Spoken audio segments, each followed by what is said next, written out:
ज्योतिराव फूले की पुस्तक गुलामगिरी के पिछले एपिसोड में हम इसके 7वें भाग को कंप्लीट कर चुके हैं, जिसमें बात को आगे बढ़ाते हुए महात्मा फूले जिक्र करते हैं कि बाणासुर की मृत्यु के बाद ब्रह्मा ने उसके राज्य को अपने अधिकार में ले लिया। जिन लोगों ने उसे कड़ा संघर्ष दिया, उन लोगों को इन्होंने हाशिए पर रखकर अछूत बना दिया। सबसे पहला काम ब्रह्मा ने किया कि उसने शूद्रों और अछूतों से पढ़ने लिखने का अधिकार छीन लिया। लेकिन अब चूंकि देश में उस समय के हिसाब से अंग्रेजों की सरकार है, तो ब्राह्मणों में हिम्मत नहीं कि वे ये बात कह सकें कि वे शूद्रों को नहीं पढ़ाएंगे।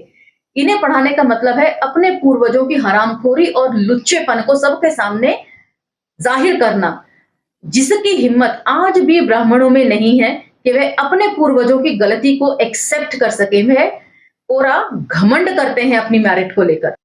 उसके आगे महात्मा फूले जिक्र करते हैं कि कैसे इन्होंने शूद्रों को पढ़ाने के नाम पर ब्राह्मण धर्म उनको पढ़ाना शुरू किया और अंग्रेजों के खिलाफ उन शूद्रों और अछूतों का इस्तेमाल किया।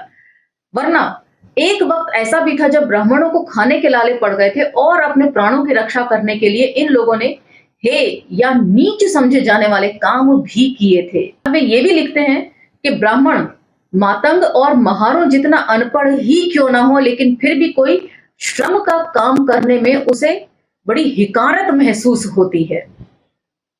इन सब चीजों के ऊपर चर्चा हमने पिछले एपिसोड में कर ली थी। अब हम चर्चा को यहाँ से आगे लेकर चलेंगे और आज के एपिसोड में जानेंगे कि कायस्थों की उत्पत्ति कैसे हुई और देश में हमेशा से ही बाहरी आक्रमण होते रहे हैं, लेकिन ब्राह्मणों को मुसलमानों से खासी नफरत क्यों है। तो चलिए मेरे साथ। जय भीम, मैं शालिनी और आप देख रहे हैं अम्बेडकर नामा।